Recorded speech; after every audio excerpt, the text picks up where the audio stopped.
Hello guys, মাইলরপিট blog চ্যানেলে তোমাদের সবাইকে স্বাগত জানিয়ে আজকের ব্লগটি শুরু করছি। আশা করি তোমরা সবাই ভালো আছো, আমিও কিন্তু খুব ভালো আছি। তো চলো বন্ধুরা, তাড়াতাড়ি ভিডিওটা দেখে নাও, আর যদি ভালো লেগে থাকে like, comment, share and subscribe করে পাশে থেকো। সবাই ভালো থেকো এবং সুস্থ থেকো।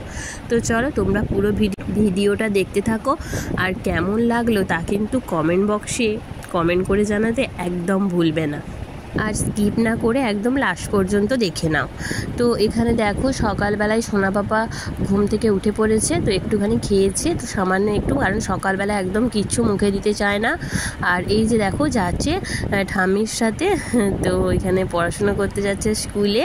তো এই যে দেখো সোনা পাপার ব্যাগ, কারণ হচ্ছে এমনি কাপড়ের ব্যাগ দিয়েছি, মানে দোকানের ব্যাগ আর কি। আর এই কাঁধের ব্যাগটা কেন দিইনি, সোনা পাপা তো এমনিতে ছোটো, আর এখন থেকে ওই কাঁধের মানে ব্যাগটা দিলে কি হবে বলো তো, কাঁধের মধ্যে যে চাপটা পড়বে সেটা ভালো নয় বাচ্চাদের জন্য, মানে এত ছোট বয়স থেকে।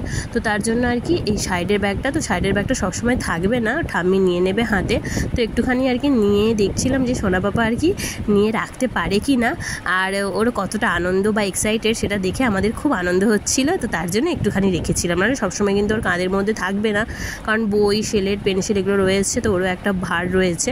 তারপরে এই যে দেখো আমি এখানে ছাদে চলে এসেছি, সমস্ত জামা কাপড় ধুয়ে মিলেছি, তো অনেক কিছু ধুয়েছি। আর এদিকে দেখো মেঘলা হয়ে গিয়েছে, তো কি করব আমি কিছু বুঝে উঠতে পারছি না। তো মেঘলা হয়ে গেছে মানে কি বলো তো, শুকোবে না জামা কাপড়, এরকম একটা পরিস্থিতি। আবার এই বেল গাছের মধ্যে পোকা ধরেছে, তো কি করব কিছুই বুঝে উঠতে পারছি না। তো তোমাদের দাদাভাইকে বলবো পোকাটা সরিয়ে দিতে, আর মানে মা বলছিল, তো আমি তো দেখিনি প্রথমটা। তো তারপরে চলে এলাম এই যে রান্নাঘরে রান্না করতে। তো এখানে এই যে রান্না করছিলাম, এই যে দেখো ছোলা, আলু আর কুমড়ো দিয়ে তরকারি। তো এখনও রান্না বাকি আছে, তো চলো পুরো ভিডিওটা দেখতে থাকো তোমরা, আশা করি তোমাদেরও ভালো লাগবে। তারপরে সব রান্নাগুলো করে নিচ্ছিলাম আর সোনা বাবার জন্য, তো ভিডিওটা মানে সব ভিডিওটা আর কি করে উঠতে পারিনি যে কী কী রান্না করেছিলাম। তো তারপরে এই যে দেখো এখানে হচ্ছে আম দুপুরবেলা নিয়ে বসে পড়েছি। তো এই আমগুলো হচ্ছে কিন্তু কেনা আম নয়, এই আমটা হচ্ছে আমার যে স্টুডেন্ট রয়েছে আমার কাছে যে পড়তে আসে, তো তার মামাবাড়ি থেকে দেওয়া আম, তো সেই আমগুলোই আর কি। তো দেখো আমগুলো ছোট হলে কি হবে, প্রচণ্ড মিষ্টি আম। তো আমগুলো ছোট আম কিন্তু খুব মিষ্টি আর ভালো ছিল আমটা। তার মধ্যে কিন্তু এই ধারের আমটা ওটা ওদের গাছের নয়, এটা অন্যদের। তো কিন্তু কি বলবো, আমটা খুব খুব টক, মানে এদিকে যেমন আমটা মিষ্টি, ওদিকের আমটা খুব টক। আর তারপরে এই যে সন্ধ্যাবেলায় চলে এসেছিলাম সোনা বাবার জন্য টিফিন বানাবো।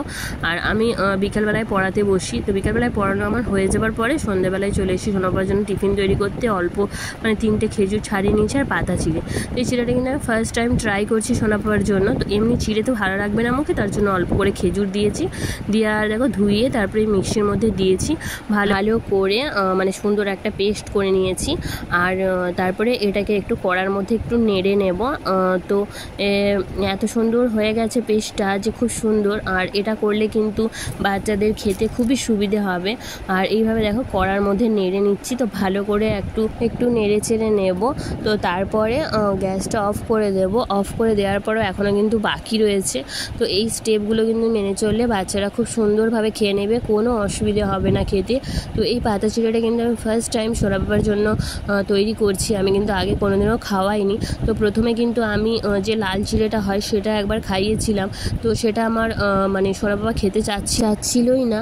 তো তার জন্য আমি এই ফার্স্ট টাইম ভাবলাম যে একবারই পাতা চিড়েটা দেখি যে খাওয়ানো যায় কি না সোনাকে, তো তার জন্যই। তো এভাবে আর কি নেড়ে চেড়ে নেওয়ার পরও কিন্তু এটাকে আমি ডাইরেক্ট খাওয়াবো না। তো প্রথমে কিন্তু এটাকে আমি ধুয়েছি, খেজুর আর মানে পাতা চিড়েটাকে ধুয়ে মানে হালকা করে ধুয়েছি, কারণ জল দেওয়া মাত্রই তো ওটা একদম নেতিয়ে যায়।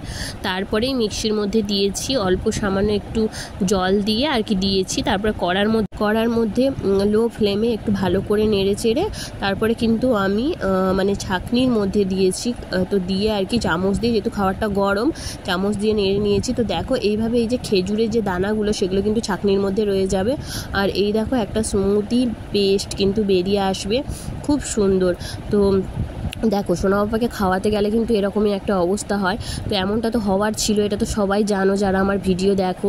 তো কারণ সোনা বাবা এরকমই করে, তো মানে খেতে চায় না, ছোটাছুটি করে, এদিক ওদিক করে, তো ওর পেছন পেছনে আমাকে এভাবে ছুটতে হয়, তো কিছু করার নেই।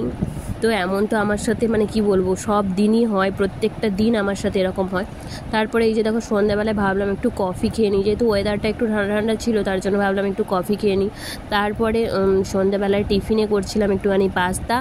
তো সব দিন করি না, তো একটুখানি খিদে হচ্ছিলো, তার জন্য ভাবলাম যে না একটুখানি পাস্তা করি। তো ওই জন্য একটু পাস্তা করছি, আর ওদিকে তরকারি বসিয়েছি। তো একা একা আর কি নিজেকেই ভিডিও করতে হয় আর রান্নাবান্না সব কিছু, তো তার জন্য আর কি একটু অসুবিধে হয়, তোমরা একটু মানিয়ে নিও। তো আমিও চেষ্টা করব ভালো করে করার। আসলে কী বলতো, অনেক সময় না মনেই থাকে না আর কি, তাড়াতাড়ি করে রান্না করতে গিয়ে সোনা পাপাকে দেখতে গিয়ে সব কিছুটা যেমন গুলিয়ে যায়, জানো তো। আর এদিকে দেখো তরকারি বসিয়ে দিয়েছি, কুমড়ো দিয়ে, আলু দিয়ে, আর এই যে বরবটি দিয়ে তরকারি করছি, আর ওদিকে হচ্ছে টিফিন তৈরি করছি, আবার এখনও রুটি বাকি আছে। তো আশা করি ভিডিওটা তোমাদের ভালো লাগলো। যদি ভালো লেগে থাকে লাইক, কমেন্ট, শেয়ার, সাবস্ক্রাইব করে পাশে থেকো। সবাই ভালো থেকো এবং সুস্থ থেকো। সবাইকে ধন্যবাদ।